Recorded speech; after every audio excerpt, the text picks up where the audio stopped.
우리가 세상을 살아가면서 어떤 큰 환란과 풍파를 당할 때가 있습니다. 여기 터지고 저기 깨어지면서 도저히 살 소망이 없는 것 같다가 갑자기 환란 풍파가 딱 끝날 때가 있습니다. 그때 하나님을 안 믿는 사람들은 참 허망하다 이렇게 생각합니다.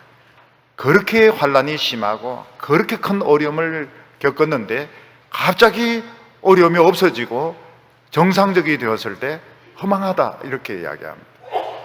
근데 우리 예수 믿는 사람들은 어떻게 생각합니까? 하나님이 이렇게 하셨구나. 그리고 하나님께서 나에게 새로운 날을 주셨고 새로운 인생을 주셨다 이렇게 생각을 하게 됩니다.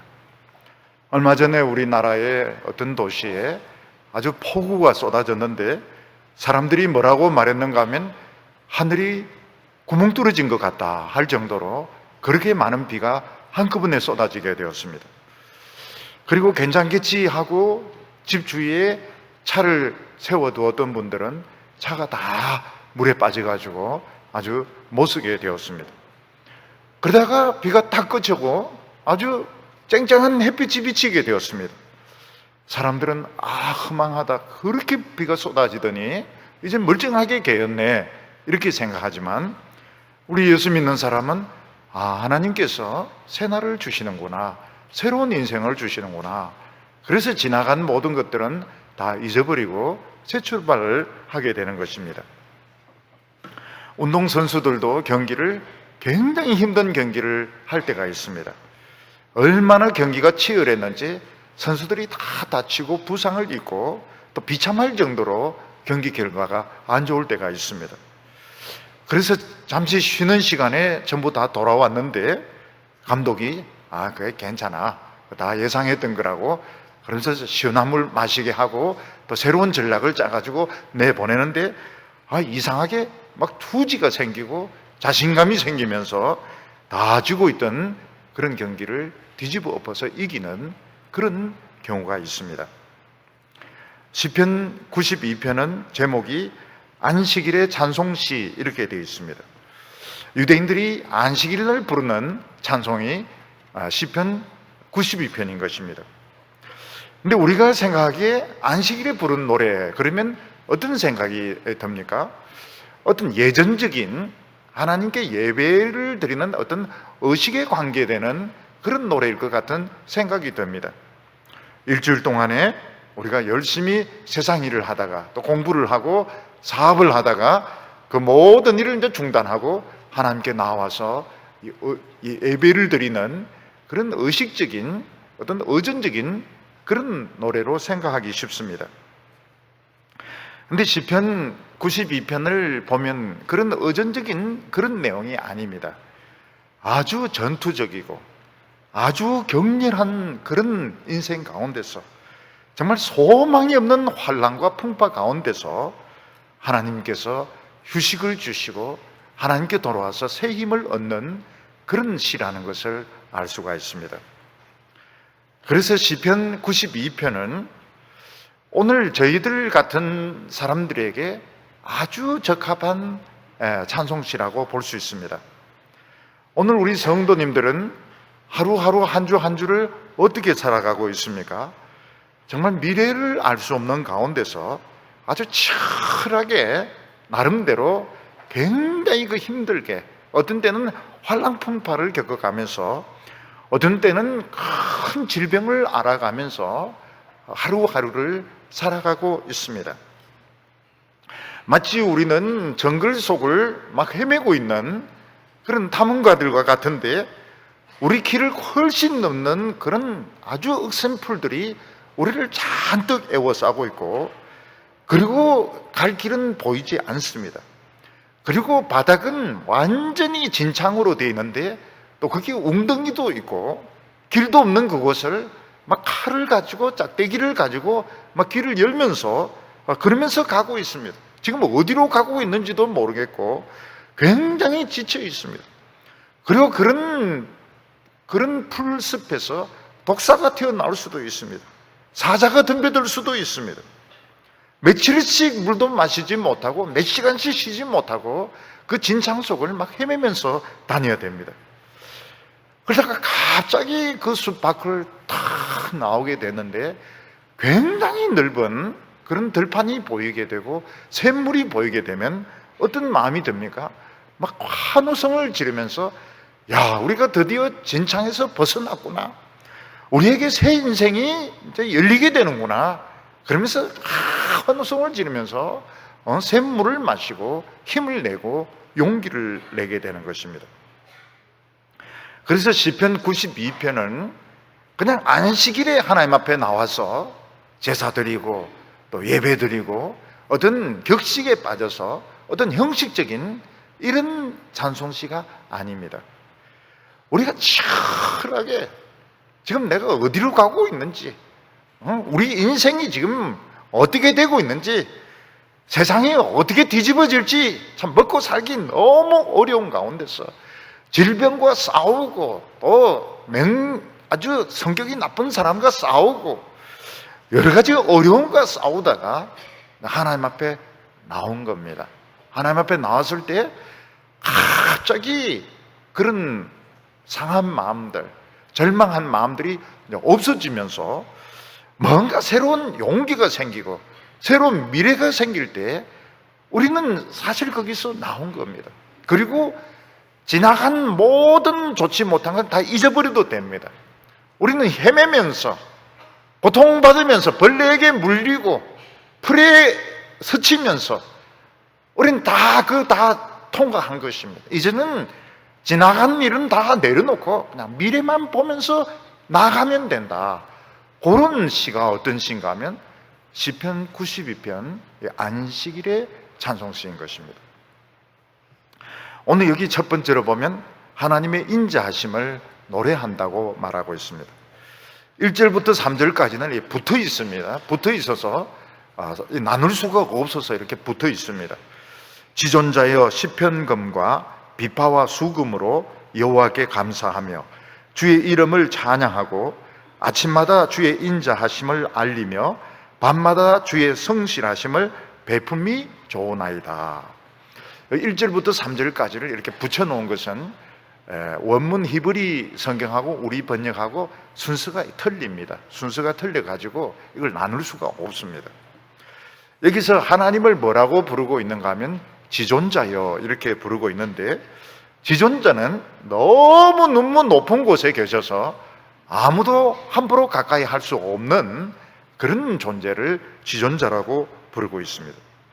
하나님은 저 하늘 높은 곳에 하늘 꼭대기에 계시기 때문에 사람의 머리로나 사람의 계산으로 또 사람의 노력으로 가까이 갈 수 없는 지존자이십니다. 근데 사람들은 어떻게 생각해요? 하나님이 너무 높기 때문에 없다고 생각합니다. 지존자이기 때문에 인식을 못하는 것입니다. 그런데 이것은 하나님을 믿는 우리도 마찬가지입니다. 우리도 입으로는 하나님을 믿는다 이렇게 하지만 하나님은 너무 높이 계시기 때문에 우리는 하나님이 안 계신 것처럼 살아갈 때가 많습니다. 그런데 문제는 무엇인가 하면 밑에서 위를 보면 안 보이지만 위에서 밑을 보면 속속들이 전부 다 보인다는 사실입니다.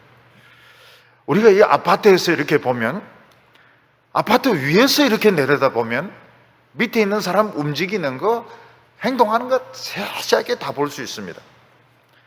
근데 밑에 있는 사람은 위에 있는 사람이 안 보이기 때문에 아무도 없구나, 아무도 안 보는구나 이렇게 생각하기 쉬운 것입니다. 오늘 이 세상 사람들은 하나님을 없다고 생각하고 우리도 하나님을 인식 못하고 살다가 어느 날 하나님을 발견할 때가 있습니다. 그때가 언젠가 하면 우리가 이 세상에서 큰 환난 풍파를 당해가지고 여기 깨지고 저기 부서지고 이러면서 도저히 살아갈 자신과 소망이 없다가 어느 날 한순간 환난이 싹 물러가면서 우리에게 안식이 오고 평화가 주어지게 되었을 때 안 믿는 사람들은 그냥 아무 생각이 없습니다. 근데 우리는 하나님을 발견하게 됩니다. 지존자이신 하나님을 발견하게 되는 것입니다. 여기 시편건과 비파와 수금으로 하나님께 감사한다고 했는데 시편금이라고 하면 줄이 10개가 달려있는 그런 기타 같은 악기입니다. 줄이 10개가 있기 때문에 여러 음을 낼 수가 있습니다. 비파는 아주 큰 울림통이 있는 그런 악기입니다.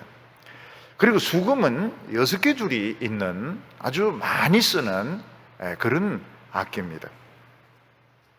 여기 보면 지존자에게 감사를 드리는데 그냥 무성하게 입으로 감사해요 이러고 끝나는 것이 아니고 여러 종류의 현악기들을 가지고 와서 아주 합주를 하면서 지존자이신 하나님께 감사한다고 하는 것은 뭔가 이 마음속에 안정이 찾아왔고 여유를 찾았고 그 격렬한 두려움과 격렬한 불안이 없어진 것을 의미하는 것입니다. 여기 보면 아침마다 주의 인자하심을 알리며 이렇게 되어 있습니다. 여기 아침이라고 하는 것은 물론 어둠이 지나가고 아침이 오는 것도 의미하지만 여기 아침이라고 하는 것은 격렬한 환난 풍파, 질병의 고통의 시간, 마음의 불안과 두려움이 없어지고 평안이 찾아오는 것을 아침이라고 말하고 있습니다. 어떤 분이 이제 밤에 막 병이 났는데 열이 펄펄 끓고 고통으로 죽을 것 같습니다.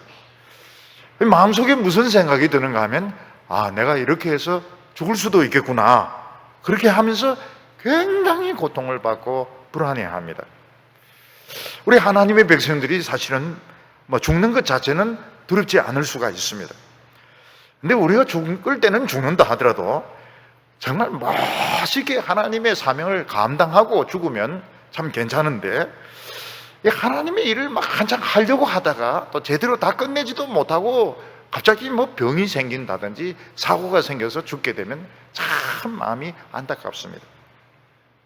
특히 청년들, 청소년들 제대로 꽃피워보지도 못하고 정말 그 어린 나이에 만약 이런 병으로 죽게 된다면 너무너무 아쉬울 것입니다.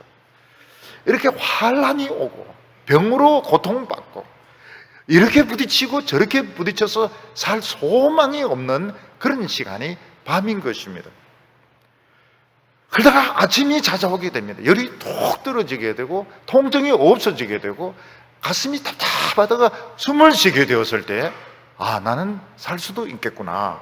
아침이 오는 것을 느끼게 되는데 이런 아침마다 무엇을 체험하는가 하면 하나님의 인자하심을 체험하게 된다고 말하고 있습니다. 오늘 우리는 다른 많은 것을 가지고 염려하고 걱정하는데 지금 우리가 지금 살아있는 것보다 더 대단한 것이 없습니다. 지금 우리가 숨 쉬고 있는 것보다 더 신기한 것이 없습니다. 우리는 지금 살아있기 때문에 하나님을 찬양할 수 있고 우리는 지금 살아있기 때문에 내일이 있습니다. 죽으면 투모로우가 없어요. 죽으면 내일이 없습니다. 죽으면 찬양이 없습니다. 지금 살아있고 숨쉬기 때문에 우리는 지금 찬양을 할 수 있고 내일이 있고 뭔가 할 수가 있습니다. 젊은 사람들은 오늘 전혀 필링이 안 오는 것 같은데요. 한번 그럴 때가 옵니다. 숨을 쉴 수 없을 때가 옵니다. 그때 마음속에 무슨 생각이 드는가 하면 숨을 좀 제대로 쉴 수 있으면 좋겠는데 근데 숨을 쉬게 되었을 때 굉장히 행복합니다. 굉장히 행복하면서 하나님의 그 인자심을 느끼게 됩니다. 숨 쉬는 것을 통해서 느끼게 됩니다. 여기서 하나님의 인자하심이라고 하는 것이 무엇인가 하면 하나님이 절대로 나를 포기하시지 않는 것입니다. 어떤 환난이 오더라도 하나님은 나를 포기하지 아니하시고 하나님은 내 생명을 시시하게 생각하지 않습니다. 그리고 하나님은 어떤 일이 있어도 끝까지 나와 함께 하십니다. 그게 뭔가 하면 하나님의 인자하심입니다. 우리는 하나님 앞에 죄인이기 때문에 하나님 앞에서 요구할 것이 아무것도 없습니다. 우리는 언제 죽어도 뭐라고 하나님 앞에 항의할 수 없는 우리는 죄인들입니다. 그런데 하나님께서는 우리를 가치 있게 생각하십니다. 우리의 생명을 시시하게 생각하시지 않습니다. 그래서 하나님께서 아침을 주십니다. 그 다음 또 아침을 주십니다. 그 다음 또 아침을 주셔서 하루하루를 살아가게 하십니다. 우리가 건강할 때는 어떻습니까? 하루하루 사는 것이 아무것도 아니라고 생각합니다. 아무것도 아니고 이건 당연한 것이고, 우리는 매일매일 살아야 되고, 수첩에 보면 스케줄이 꽉 잡혀, 연말까지 꽉 잡혀 있습니다. 근데 한번 아파보거나 큰 환란이 오면 하루를 산다는 것, 일주일을 버틴다는 것이 보통 어려운 것이 아닙니다. 하나님께서 아침을 주세요. 또 아침을 주세요. 또 아침을 주세요. 벌써 3일 아닙니까? 신기합니다. 굉장히 신기합니다. 그래서 아침마다 어떻게 하면, 아침마다 하나님의 인자하심을 노래하고 찬양한다고 말하고 있습니다. 근데 저녁이 되고 밤이 되면 어떻습니까? 기력이 떨어지게 됩니다. 또 열이 다시 오르게 됩니다. 통증이 막 다시 살아나게 됩니다. 아침에는 컨디션이 좀 나았는데 저녁이 되면 굉장히 가슴이 답답해지게 됩니다. 불안합니다. 그래도 절망하지 않는 것은 믿는 구석이 있습니다. 그 믿는 구석이 무엇입니까? 하나님의 성실하십니다. 하나님은 밤에도 우리를 성실하게 지켜주셔서 고통을 이기게 하시고 위기를 넘기게 하시고 또 우리에게 아침을 주시는 것입니다. 그래서 우리가 젊었을 때, 건강할 때, 내 능력을 가지고 살아갈 때는 하루하루 맞이하는 것이 그냥 너무 당연하고 너무 이것은 그냥 의미가 없다고, 또 아침이 오고 또 아침이 온다고 그렇게 생각합니다. 근데 사람이 큰 병에 걸리면 하루하루 그 달력을 넘기는 거예요. 옛날에는 그 뜬 달력 있지 않습니까? 하루하루를 뜯어가면서 하루를 살고 또 하루를 살고, 이게 어떤 경우는 너무 힘들 때도 있고 어떤 때는 너무 대단하다고 생각될 때가 있는데, 이 아침과 저녁이 그렇게 중요한 것입니다. 근데 하나님을 모르는 사람들은 또 하루를 살았네, 또 하루가 가네 이러지만, 하나님을 믿는 사람들은 아침이 올 때마다 하나님의 인자하심을 찾게 되고, 또 저녁이 올 때 참 낙심이 되고 미래가 불안해지고 또 건강이 좋지 못할 때는 하나님의 성실하심을 노래하게 되는 것입니다. 그래서 예수님께서 뭐라고 말씀하셨는가 하면, 일용할 양식을 위해서 기도하라. 참 이거 이해하는 거 굉장히 어렵습니다. 오늘 저희들에게 하루 먹을 양식이 없는 사람은 없습니다. 오늘 우리에게 중요한 것은 직장이 중요합니다. 몇 년 뒤에 학위를 받고 난 뒤에 교수 자리가 중요합니다. 지금 당장 죽을 사람은 없습니다. 근데 예수님께서는 뭐라고 말씀하십니까? 하루하루 지금 우리가 살아가고 있는 것이 기적이라는 것입니다. 하루하루 아침마다 하나님은 인자하심을 베풀어 주시고 저녁마다 하나님은 우리에게 성실함으로 지켜주셔서 매일매일 새 힘을 주십니다. 그래서 예수님께서는 내일 일을 염려하지 마라. 내일 일은 내일 염려해도 충분하다고 말씀하십니다. 그 말이 무슨 뜻입니까? 우리가 지금 살아있는 것이 얼마나 대단한 줄 아냐? 지금 우리가 지금 숨 쉬고 있는 것이 얼마나 대단한 줄 아냐? 우리가 지금 하나님 앞에 나와 있는 이 시간이 새 힘 받는 시간이고, 지나간 모든 고통과 모든 그런 죄와 모든 마음의 그런 짐들은 오늘 다 벗어버리고 새 인생을 하나님이 주시는 시간이라는 겁니다. 그래서 오늘 성도님들은 이 금요 시간에 뭘 얻어가야 됩니까? 새 인생을 얻어가야 됩니다. 새로운 미래를 얻어가시기 바랍니다.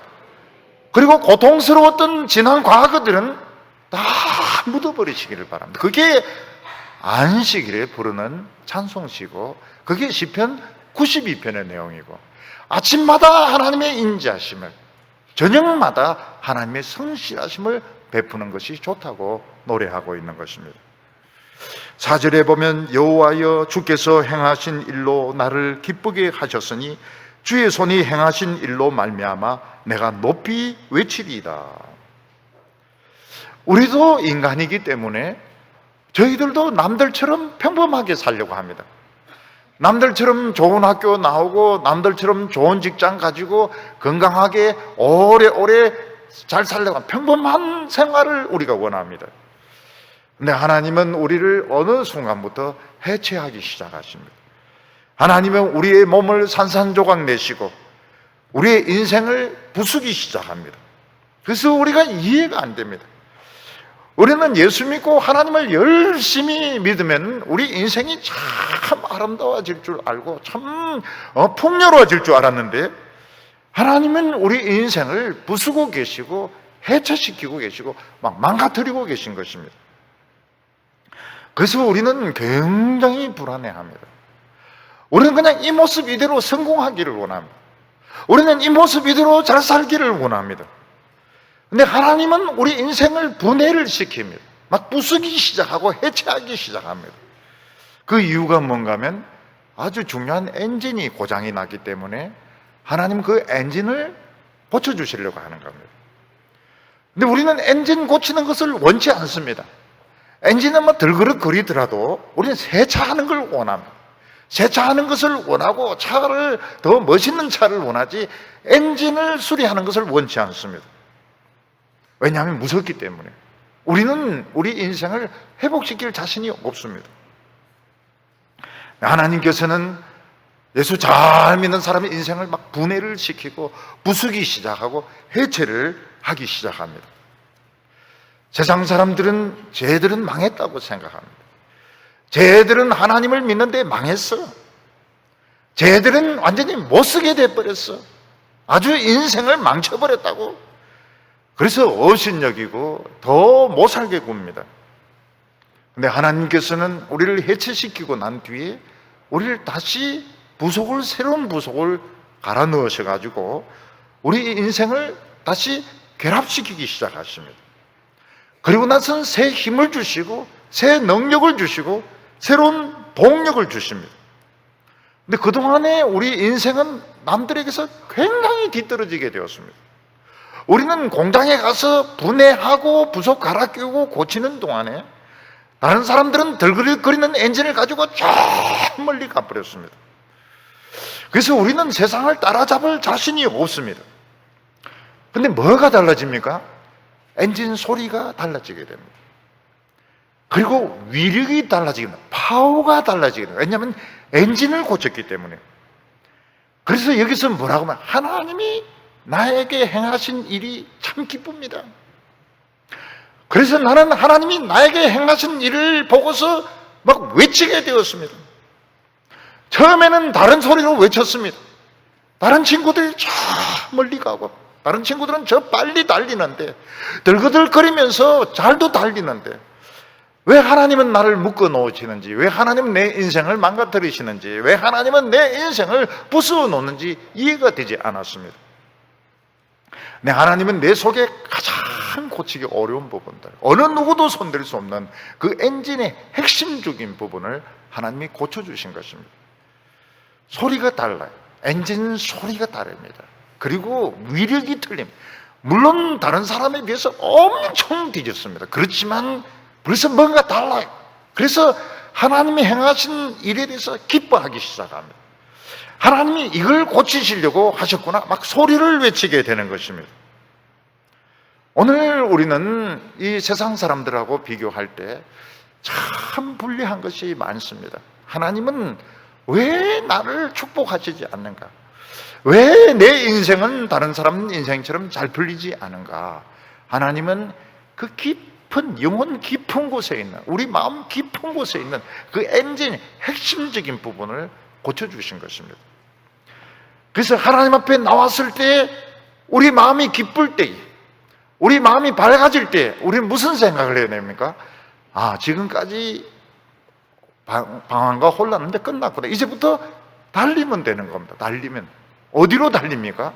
하나님을 향해서 달리면 되는 것입니다.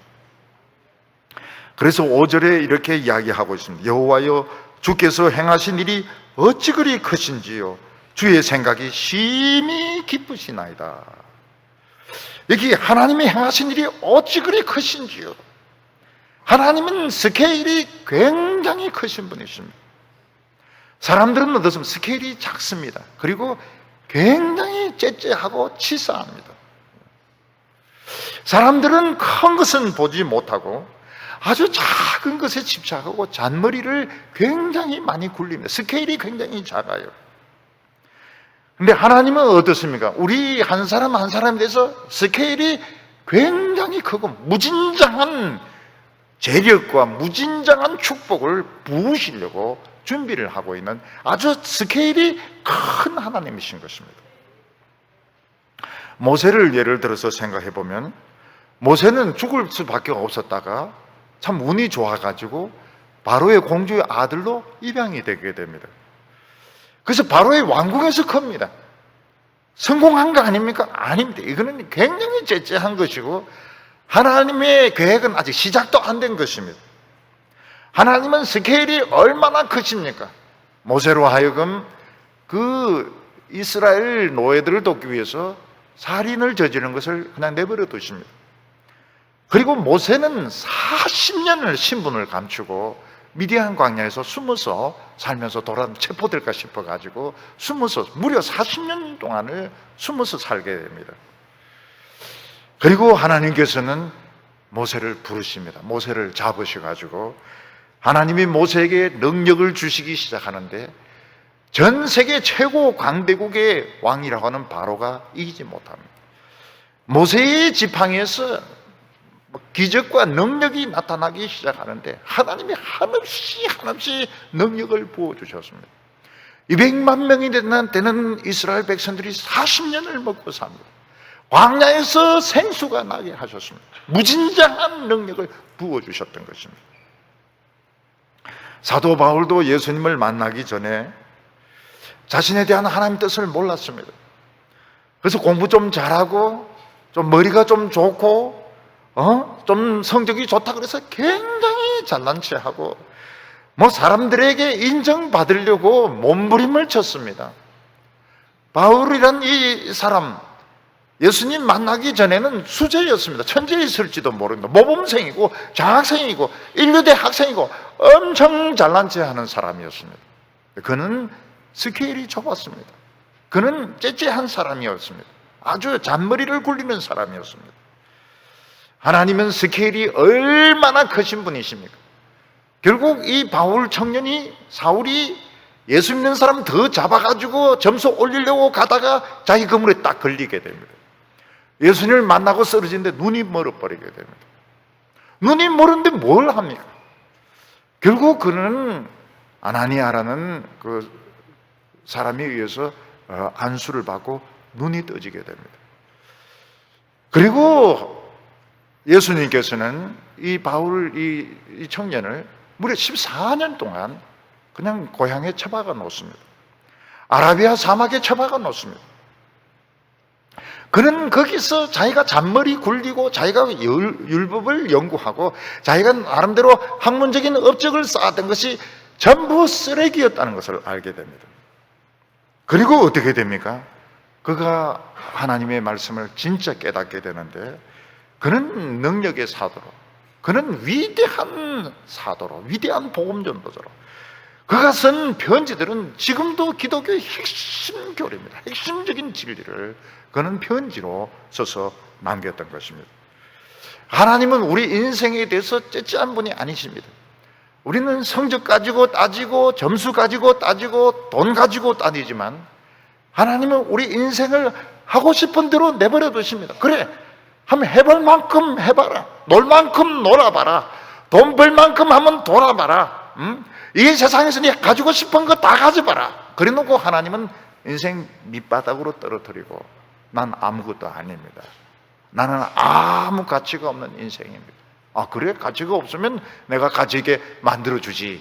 최고의 사람, 최고로 축복받은 사람, 최고로 존귀한 사람으로 하나님이 만들어주시는 것입니다. 하나님이 하시는 일은 굉장히 생각이 깊다고 말했습니다. 사람들 중에서도 보면은 아무 생각 없이 사는 사람이 있습니다. 아무 생각 없이, 정말 생각 없이 그냥 눈에 보이는 대로 닥치는 대로 돈 벌고 놀고 그런 사람이 있습니다. 근데 어떤 사람은 깊이 생각하는 사람, 깊이 생각해도 우리는 자신의 길을 모릅니다. 근데 하나님은 어떻습니까? 하나님은 우리 한 사람 한 사람에 대해서 깊이 생각하십니다. 우리의 체질, 우리의 진로, 우리가 어느 그릇에 합당한지 하나님은 깊이 생각하십니다. 저는 하나님께 감사한 것이 있습니다. 그게 뭔가 하면 저는 억지로 시키면 절대로 안 하는 사람입니다. 절대로 안 합니다. 그래서 하나님께서 기다려 주십니다. 끝까지 기다려 주십니다. 저보고 억지로 목사가 되라든지 뭐 억지로 뭘 해라고 아무리 좋은 거라도 저는 안 합니다. 너무너무 고집이 세가지고 절대로 안 합니다.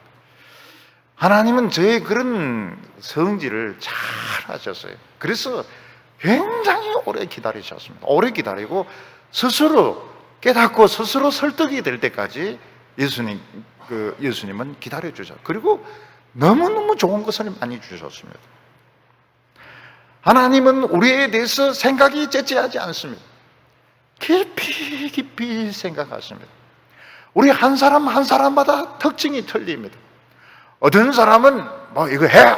이렇게 하는 걸 좋아하는 사람이지만 어떤 사람은 야단치면은 굉장히 깊이 상처받고 마음이 상하게 되고 자신감을 잃어버리는 사람도 있습니다. 하나님께서는 우리에 대해서 깊이 생각하십니다. 그래서 세상에 떠내려갈 때 그냥 떠내려가게 하시고 환난 당할 때 다 당하게 하시고 사망의 그런 고통 다 겪게 하시고 눈물 바가지가 되신가 다라이 눈물 막 그렇게 흘리게 하시고 그리고 하나님은 우리를 건져내십니다. 아주 고상하게 너무너무 아름답게 우리를 만들어 주십니다. 그러니 그게 이해가 안 됩니다. 왜 하나님은 꼭 이런 방법을 통해서 그렇게 하셔야 되는가? 이해가 안 될 수밖에 없는 게 우리가 그렇게 못된 인간인지 모릅니다. 우리가 얼마나 철저하게 못되고 비틀어진 인간인지 우리는 꿈에도 생각 못합니다. 그래서 하나님은 그런 방법을 쓰시는 겁니다. 하나님은 우리 한 사람 한 사람을 아주 위대한 그릇으로 만들 그 거대한 스케일. 하나님은 아주 오래전부터 우리가 어렸을 때 태어나기 전부터 하나님은 우리에 대한 그런 계획을 가지시고 깊이 생각을 하시고 하나님은 우리의 인생을 인도해 오셨던 것입니다. 그래서 하나님을 믿었다가 안 믿었다가 하나님 말씀 붙들었다가 세상 붙들었다가 그렇게 하면 어떻게 될까요? 하나님의 계획은 진행이 안 됩니다. 시간은 시간대로 흘러버리고 하나님의 계획은 계획대로 진행이 안 되고 그래서 하나님의 계획이 실패하는 경우가 굉장히 많습니다. 이스라엘 백성들은 40년을 그냥 돕니다. 40년을 그냥 돌면서 그 아까운 인생을 허비했던 것입니다. 믿었다가 안 믿었다가 말씀 붙들다가 세상 따라갔다가 말씀 붙들다가 세상 붙들다가 그렇게 하니까 결국은 인생만 허비를 하는 겁니다. 세상 사람들은 세상 재미까지 보지만은 하나님의 백성들은 그것도 못하고 그 40년 동안 바람도 못 피우고 술도 못 마시고 춤도 못 추고 그냥 정말 혀가 나올 정도로 돌다가 그냥 죽는 겁니다. 그러니까 딱 보고 하나님이 내 인생에 간섭하고 계신다 그러면 딱 결단을 내려야 됩니다. 하나님이 내 인생에 간섭하고 계신다 그게 어떻게 알 수가 있습니까? 모든 게 내 마음대로 안 될 때 이거는 하나님이 간섭하고 계신 겁니다. 결혼이 될 듯 하면서 안 될 때, 취직이 될 듯 하다가 안 될 듯 하다가 아예 안 돼 버릴 때, 내 모든 미래가 다 잠겨 버렸을 때 이때는 하나님의 의지가 확고합니다. 너 아무리 까불고 날 때 봐라. 너는 그렇게 늙어서 죽는다. 알아서 해라. 응? 그런데 빨리 맡겨버립니다. 여호수아와 갈렙까지 그냥 빨리 맡겨버려야 되고 입조심을 해야 돼요. 입조심을 해야 돼요. 뭐 하나님은 어쩌고 저쩌고 그래? 그럼 돌아라. 40년 또 돌립니다. 40년 또 돌려요. 그러니까 속이야 어떻든지 간에 감사해요. 날마다 하나님의 인자하심을 찾는 뭐 속이야 어떻든지 그건 상관이 없어요. 위선 아닙니까? 그런 거 없어요. 그냥 전 밤마다 주의 성실하심이 베품이 오롯이 나이다. 뭐 속은 어떻든지 간에 합격입니다. 합격. 입을 조심해야 돼. 입을 조심해. 제일 큰 큰 자료노가 실컷 연단 받아놓고 그 입을 잘못 놀리는 바람에 그 인생 망치는 사람들이 많아요. 이 입조심, 이게 우리 그 유치원 다닐 때 입조심에 그게 핵심입니다. 내 인생이 내 의지대로 안 될 때 이거는 하나님이 잡고 계신 겁니다. 다른 사람들은 잘 풀린대, 결혼도 잘 풀린대, 선보면 막 딱 하고 청첩장 돌리고 이러던데, 나는 막 청첩장은 준비해놨는데 사람이 없어가 안 될 때, 이거는 하나님이 잡고 계신 거예요. 미래가 안 되고 이거 잡고 계신 거예요. 빨리 좋은 겁니다. 그 굉장히 좋은 거예요. 하나님 내 인생을 분해하고 계시고 해체하고 계시는 거기 때문에 굉장히 좋은 겁니다. 그런데 계속 원망하고 불평하고 이러면 세상 재미는 세상 재미대로 못 보고, 하나님의 진도는 진도대로 안 나가고, 죽도 아니고 밥도 아니고, 결국은 참 아무것도 없이 인생을 마쳐야 되는 겁니다. 그래서 이 시편 92편이 이게 참 중요합니다. 그 격렬한 전쟁, 그 격렬한 환난과 고통 가운데 하나님 앞에 나왔을 때는 아침입니다. 그리고 지나간 건 다 끝난 거예요. 지나간 거 후회할 필요가 없습니다. 이해할 필요도 없습니다. 우리는 모릅니다. 누가 물어보면 모른다고 잡아떼시기 바랍니다. 우리는 그냥 미래만 바라보고 그냥 나가면 하나님의 계획이 이루어지게 되는 겁니다. 오늘 여기 두 번째로 보면 이 하나님을 안 믿는 사람들의 미련함을 이야기하고 있습니다. 성경은 악하고 어리석은 자의 운명이 어떻게 되는가 말씀하고 있는데, 여기 악하고 어리석은 자라고 하는 것은 공부를 제대로 안 했다거나 머리가 나쁘다고 하거나 못된 짓을 골라서 하는 사람을 말하지 않습니다. 여기 악하고 어리석다는 것은 하나님을 인정하지 않는 사람을 말하는 겁니다. 끝까지 인정을 안 합니다. 6절에 보면 어리석은 자도 알지 못하며 무지한 자도 이를 깨닫지 못하나이다. 어리석고 무지한 자는 저 높은 곳에 계신 지존자이신 하나님을 알지도 못하고, 하나님의 생각이 얼마나 깊은지, 하나님의 스케일이 얼마나 큰지 인정하지 않는 사람입니다. 이런 사람들은 약삭 빠른 사람들입니다. 아주 계산이 빠른 사람이고 머리가 좋은 사람들입니다. 그래서 이 사람들은 자신의 머리를 탁 굴려서 이 세상에 유리한 자리를 차지하고, 이 세상에서 높은 자리에 올라가고, 이 세상에서 성공하는 사람인데, 그런 사람들을 어리석고 무지한 자라고 말하고 있습니다. 왜냐하면 자신의 그 본질에 대해서, 정말 중요한 것에 대해서 아무것도 모르는 사람이기 때문에 그렇습니다. 어떤 사람이 부자입니다. 공부도 많이 했습니다. 근데 자기 안에 있는 그 병에 대해서 아무것도 모르는 거예요. 자기 안에 있는 정신적인 질환에 대해서 아무것도 모르는 거예요. 부자입니다. 부자인데 정신질환이 있습니다. 공부를 많이 했습니다. 속에 병이 있습니다. 아무것도 모르고 있습니다. 그 사람은 어리석은 사람이고 미련한 사람입니다. 왜냐하면 그 돈 누가 다 가져갑니까? 그 공부한 것이 무슨 소용이 있습니까? 한번 아파보면 무엇을 깨닫게 됩니까? 이렇게 내 자신에 대해서 무지하구나. 너무너무 우리는 우리 자신에 대해서 모르고 있습니다. 여러분, 차를 운전하지만 차 안에 대해서 압니까? 아무것도 모르는 것처럼 우리는 이 몸을 가지고 운동하고 공부도 하고 사업도 하지만 우리 자신에 대해서, 우리의 그 감정에 대해서, 정신 문제에 대해서, 육체적인 질환에 대해서 아무것도 모릅니다. 그 병 생기고 난 뒤에 병원에 가서 검사도 해보고 진찰도 했는데 아무 이상이 없다고 할 때도 많아요. 요즘은 이제 이런 병이 굉장히 많습니다. 검사를 했는데 아무것도 없어요. 근데 요즘은 보니까 이제 의술이 발달했는데 그거를 잡아내기 시작합니다. 검사에서 안 잡히는 부분들을 요즘 이제 조금씩 찾아내기 시작하는데 아직도 굉장히 많이 멀었습니다. 우리는 우리 자신의 그 감정에 대해서 모릅니다. 자기 자신의 감정, 자기 자신의 정신 문제에 대해서, 자기 자신의 그 육체에 대해서 아무것도 모릅니다. 그러면서 돈을 많이 벌려고 하고 공부를 잔뜩 하려고 그러고 막 연애한다고 돌아다니는데, 그렇게 하는 것이 어리석고 무지하다고 말씀하고 있습니다. 우리는 우리의 미래를 알 수 있습니까? 아무것도 모릅니다. 정치하는 사람, 우리나라 미래가 어떻게 될지 압니까? 아무것도 모르는 사람들이 결정을 내리고 있는 거예요. 아무것도 모르는 사람이 방향을 정하고 있는 것입니다. 그냥 대충 자기 생각을 가지고 그냥 밀어붙이고 있습니다. 오늘 우리는 하나님께 기도를 해야 됩니다. 뭐라고 기도해야 됩니까? 하나님, 나를 알게 해주십시오. 내 자신의 가치를 알게 해주십시오. 이 기도를 해야 됩니다. 우리는 내 자신에 대해서 너무너무 모릅니다. 하나님, 내 자신을 알게 해주십시오. 처음에는 하나님 알려주시지 않습니다. 근데 계속 말씀을 듣고 생각하고, 말씀을 듣고 생각하고, 묵상하고 명상하고 자기 자신에 대해서 알려고 막 몸부림을 칠 때 알게 됩니다.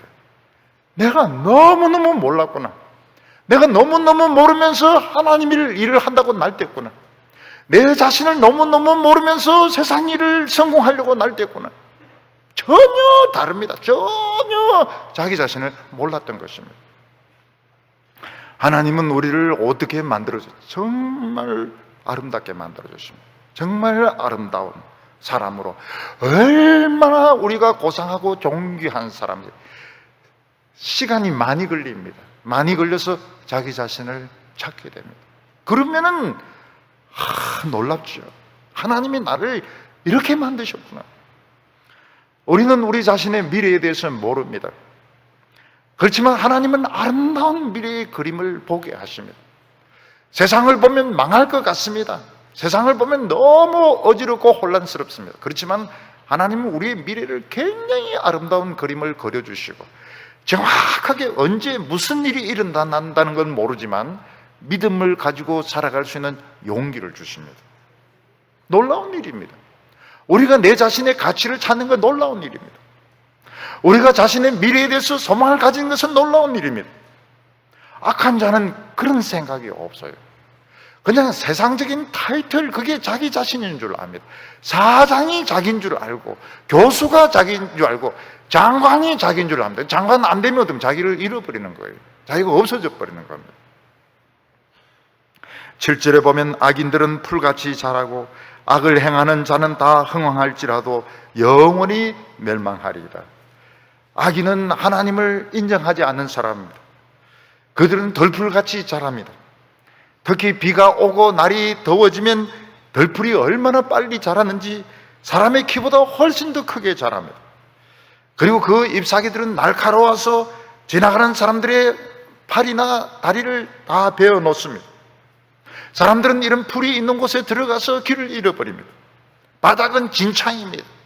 풀들은 머리보다 더 높게 지금 자라 있는데, 그런 데서 우리는 지금 살아가고 걸어가고 있는 것입니다.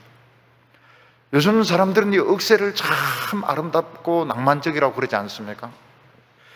저희들이 어렸을 때는 그 억새가 뭐가 아름다운지, 우리가 어렸을 때 중요한 것은 안 죽는 거지, 안 굶어 죽는 거지, 뭐 억새를 보고 막 그걸 일부러 찾아가고 사진 찍고 사진기도 없었지만은 참 이해를 못해서 쓸모없는 풀들이거든. 여러분, 억새가 무성한 그런 곳에 오늘 우리들은 막 질퍽거리면서 걸어가고 온 팔다리를 베어있고, 억새는 막 환상적이라고 막 흔들립니다. 햇빛을 받고 막 억새가 피어있는데 우리는 그 잎사귀에 베어서 상처투석이로 질퍽거리면서 갑니다. 거기 뱀도 나옵니다. 거기 독사도 나옵니다. 맹수들이 뛰쳐나올 수도 있습니다. 그런데 이 풀은 어느 순간 다 죽습니다. 1년만 살다가 다 죽습니다. 누가 불을 붙이면 다 타서 없어지게 됩니다. 이게 이 세상 사람들의 운명인 것입니다. 우리는 지금 그 가운데서 질퍽거리면서 살아가고 있습니다. 네, 하나님은 어떤 분이십니까? 8절에 여호와여 주는 영원히 지존하시나이다. 하나님은 저 하늘 높이 계신 분, 태양처럼 빛나는 분이십니다. 하나님은 우리를 완전하게 만드는 거대한 계획을 가지고 계십니다. 우리는 지금 이 세상에서 이리 치이고 저리 치이고 지금 상처투성이가 되어 있습니다. 그런데 실제로는 하나님께서 우리를 깎으셔서 지금 보석으로 만들고 있는 중인 것입니다. 그래서 세상 사람들의 용도는 두 가지입니다. 세상 사람들은 이 세상에 있는 것을 많이 발전시킵니다. 우리 예수 믿는 사람도 세상적인 것을 많이 발전시키지만은 사실 우리는 이 세상이 전부가 아니기 때문에 세상 사람들이 세상 문화를 더 많이 발전시킵니다. 그리고 세상 사람들은 하나님의 사람들을 때리는 일을 합니다. 무시를 하고 업신여기고 공격을 하고 어떤 때는 원수가 되어서 직접적으로 고통을 주기도 합니다. 그런데 이런 사람들 때문에 우리는 깎이게 됩니다. 우리는 우리 자신을 상처투성이다, 나는 완전히 상처투성이다, 엉망진창이다 이런데 하나님은 정교한 보석으로 위대한 그릇으로 우리를 만들고 있는 것입니다. 9절에 보면 여호와여 주의 원수들은 패망하리이다. 정녕 주의 원수들은 패망하리니 죄악을 행하는 자는 다 흩어지리이다. 하나님을 안 믿는 사람들, 하나님 백성을 미워하는 사람들은 하나님의 원수입니다. 우리의 원수가 아니고 하나님의 원수라고 말하고 있습니다. 그들은 다 패망합니다. 왜냐하면 보석이 아니기 때문에. 악을 행하는 자는 다 흩어진다고. 흩어지는 게 뭐예요? 부서져 내리는 것을 말하는 것입니다. 속에 하나님의 사랑이 없는 사람, 하나님의 진리가 없는 사람은 다 부서지게 되어 있습니다.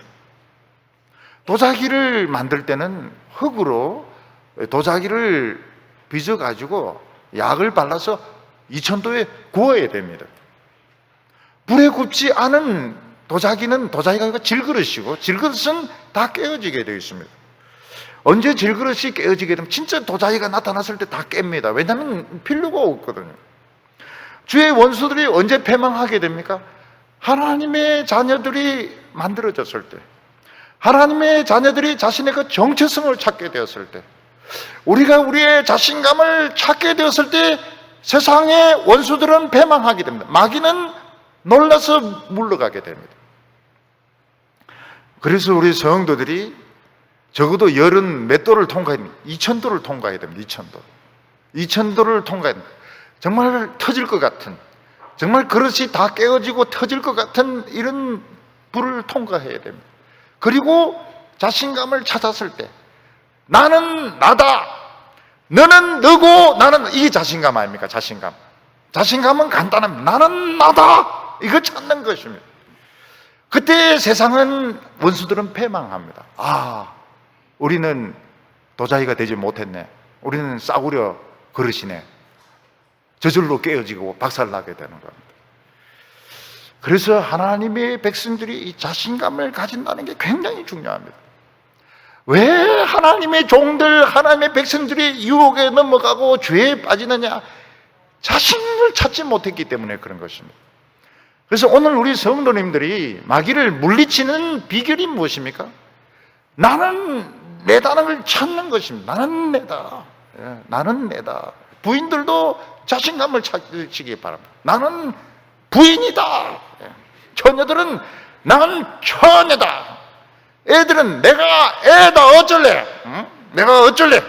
자신감을 찾는 것입니다. 자신감을 찾는 것.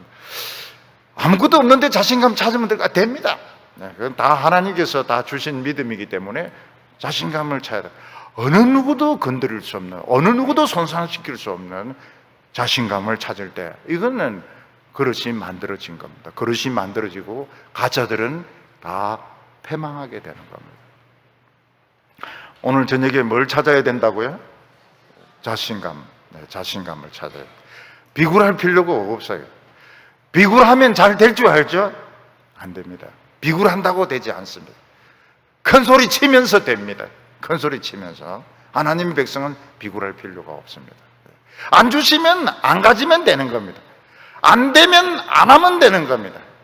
가슴이 아프지만은 어쩔 수가 없어요. 오늘 여기 세 번째, 하나님의 백성들의 승리가 나옵니다. 하나님이 우리에 대하여 가지고 있는 이 계획은 너무 크기 때문에 사실 우리는 망한 것 같습니다. 우리는 실패한 것 같아요. 그런데 하나님께서 어느 날 막 결합을 시키기 시작한 부속품을, 최고로 좋은 부속품을 넣어가지고 다시 결합을 시키기 시작합니다. 그때 우리는 새 인생을 시작하게 됩니다. 그게 언제든지 몇 살 때인지 상관없이 우리는 새 인생을 출발하면 되는 겁니다. 그때부터 새 출발하면 되는 겁니다. 자동차가 고장이 났을 때, 엔진이 잘못 만들어져서 고장이 났을 때 기술자는 다 해체를 해가지고 최고로 좋은 부속으로 고쳐놓습니다. 그럼 새 차입니다. 그때부터 달리면 되는 겁니다. 달리면 키로수를 0으로 만들어가지고 그냥 달리면 되는 겁니다. 지나간 건 어떻게 되면 지난 것 막 터들거리고 상처받고 고통받은 것은 어떻게 모릅니다. 우리가 그걸 어떻게 압니까? 하나님이 속이 얼마나 깊으신 분인데 우리가 어떻게 내 인생을 알고 어떻게 내 과거를 압니까? 모릅니다. 잡아떼야 됩니다. 모릅니다. 우리는 그냥 지금 여기서부터 그냥 새 출발하면 어떻게 됩니까? 참 아름답게 됩니다. 그리고 내 모든 삶에 대한 이해는 하나님 앞에서 하나님 앞에 갔을 때 요거는 요렇고 요렇게 된 거고 저건 저거고 요건 그때 이제 가서 그거 다 풀리는 것이죠. 여기서는 이해 못합니다. 그냥 새 출발하면 되는 겁니다. 10절에 보면 그러나 주께서 내 뿔을 들소의 뿔같이 높이셨으며 내게 신선한 기름을 부으셨나이다. 이 거친 들풀 사이를 돌아다닐 때 이 사자나 표범이나 이런 맹수들이 덤벼들어서 우리가 죽을 것 같습니다.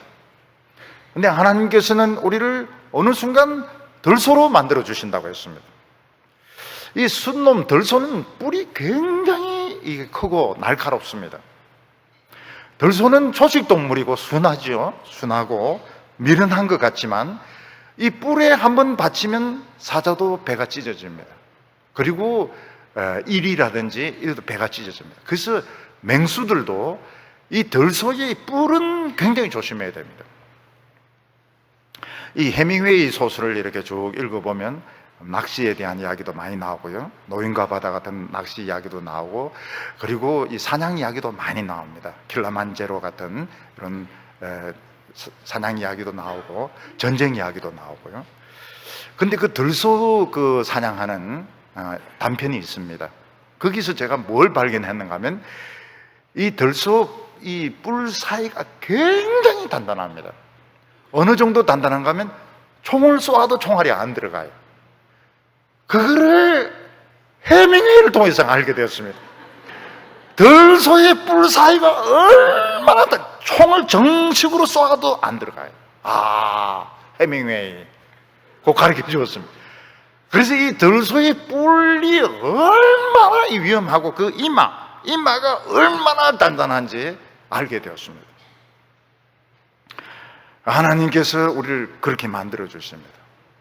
2000도의 온도로 연단 받을 때 눈물 바가지 흘리고 콧물 다라이 흘리고 난 뒤에 이 뿔이 생기게 되는데 이 걸리면 이거는 맹수들도 맥을 못 줍니다. 근데 하나님께서는 이 뿔을 공격용으로 쓰지 않고 잘라버려 가지고 거기에 기름을 부어 주십니다.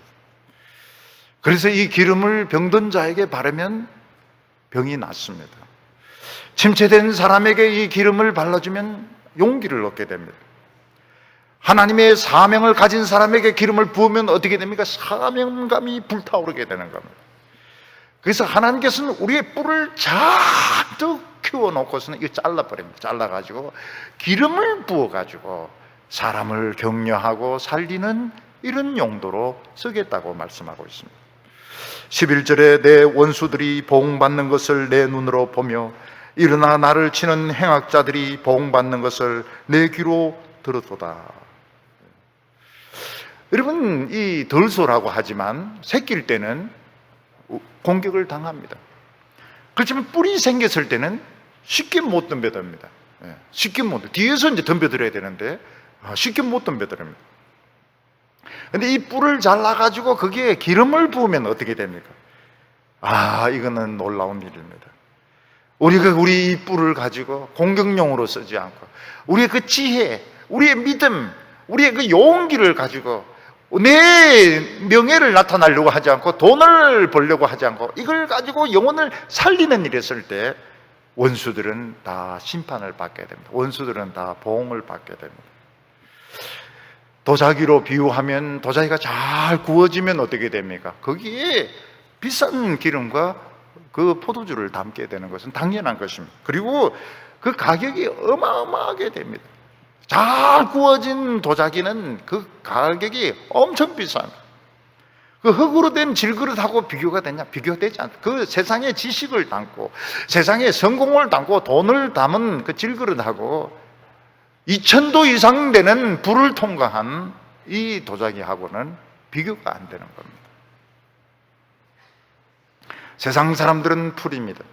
하나님의 백성들은 나무입니다. 12절에 보면 의인은 종려나무같이 번성하며 레바논의 백향목같이 성장하리로다. 하나님의 백성들이 왜 그렇게 빨리 자라지 못합니까? 왜 그렇게 빨리 성공하지 못합니까? 그것은 나무기 때문에 그렇습니다. 그 나무도 시시한 나무가 아닙니다. 시시한 나무가 아니고 아주 좋은 나무기 때문에 빨리 자라지 못합니다. 그렇지만 시간 지나면 종려나무같이 위로 쭉쭉 올라가고 백향목같이 아주 높이 높이 자라게 됩니다. 처음 몇 달 동안은 풀이 더 빠른 것 같고 세상 잔머리 굴리는 사람이 훨씬 성공하는 것 같지만 30년, 40년 보면 나무들이 쫙쫙 자라는데 그 가치가 어마어마하게 비싸게 되는 겁니다. 13절에 이는 여호와의 집에 심기였으며 우리 하나님의 뜰 안에 번성하리로다. 하나님의 집에 섬겨 있습니다. 우리는 지금 하나님 앞에서 뿌리를 내리고 있습니다. 우리 뿌리가 지금 어디에 있습니까? 우리는 하나님의 말씀에 지금 뿌리를 내리고 있고 우리 뿌리는 하나님에게 연결되어 있기 때문에 우리는 하나님의 뜰 안에서, 집 안에서 지금 자라고 있습니다. 14절과 15절 보면 그는 늙어도 여전히 결실하며 진액이 풍족하고 빛이 청청하니 여호와의 정직하심과 나의 바위 되심과 그에게는 불의가 없음이 선포되리로다. 하나님은 정직하시기 때문에 거짓말을 절대로 하시지 않습니다. 하나님이 내 인생을 책임지시겠다고 하면 책임지시는 겁니다. 하나님이 내 인생을 책임지신 그 증거를 어떻게 알 수 있습니까? 내 인생이 내 마음대로 안 되는 거, 평범하지가 않은 거예요. 내 인생이 내 마음대로 컨트롤이 안 되는 겁니다. 다른 사람들은 잘 풀립니다. 잘 풀려요. 결혼도 잘 풀려요. 취직도 잘 풀려요. 인생도 잘 풀리는 것 같아요. 내 인생은 안 풀리는 겁니다. 내 인생은 뭐에 꽉 묶여 있는 것 같아요. 그거는 하나님이 잡고 계신 것이고 하나님이 책임지겠다고 이야기하는, 하나님은 정직한 분이십니다. 그래서 우리가 그거를 믿어야 됩니다. 믿는 것도 아니고 안 믿는 것도 아니고 이러면 그 인생이 참 허망합니다. 여기 보면 하나님이 나의 바위 되신과, 이 바위는 어떤 바위입니까? 살아있는 바위입니다. 살아있는 바위. 쓰나미가 올 때 피할 수 있는 바위고 더위에 그늘이지는 바위고 안에 생수가 있는 바위, 폭풍우가 몰릴 때는 구멍이 뚫어지는 살아있는 바위입니다. 오늘 우리는 바위를 지금 하나씩 가지고 다니고 있습니다. 그 바위의 이름이 뭡니까? 여호와입니다. 우리는 여호와라는 바위를 짊어지고 다니고 있습니다. 그리고 하나님은 불의가 없으시다고 말하고 있습니다. 우리가 자꾸 믿는다고 하면서도 세상 방법 쓰고 이렇게 하면 어떻게 됩니까? 하나님의 진도가 나가지 않습니다. 이게 우리의 위기입니다. 믿으려면 확실히 믿어야 되는데 믿는 것도 아니고 안 믿는 것도 아니고 이러면 잘 되는 것 같아요. 잘 되는 것 같지만 사실은 이건 실패하는 겁니다. 질그릇밖에 안 돼요. 하나님의 보물이 되지 못합니다. 안식일에 찬송시는 어떤 시입니까? 격렬하게 세상에서 참 이리 부딪히고 저리 부딪히다 하나님이 우리에게 안식을 주셨을 때, 하나님이 우리에게 그 고통을 거치게 하셨을 때 우리는 과거를 다 청산해버려야 됩니다. 우리는 모릅니다. 우리는 내 인생을 이해할 수가 없습니다. 여기서부터 미래를 향하여 나가면 됩니다. 나중에 하나님이 다 설명을 해주십니다. 전부 다 이해할 수 있게. 그러나 지금은 아닙니다. 지금은 그거 이해하려고 하면 발목 잡히게 됩니다.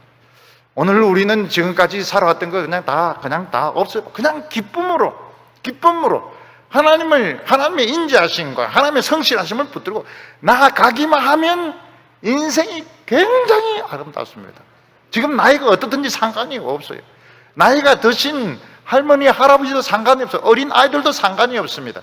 하나님의 인자심과 성실하심을 붙들고 나가기만 하면 하나님의 우리의 인생을 아름답게 만들어 주실 겁니다. 기도드리겠습니다.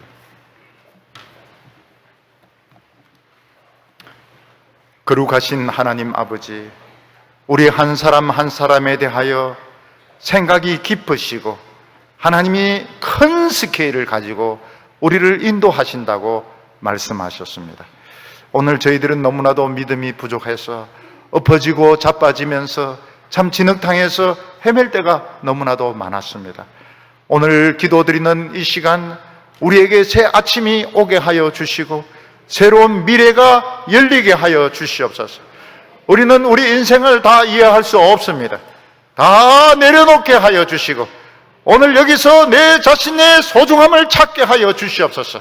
내 자신의 정체성을 찾게 하여 주시고 담대하게 나가게 하여 주시옵소서. 예수님의 이름으로 기도하옵나이다.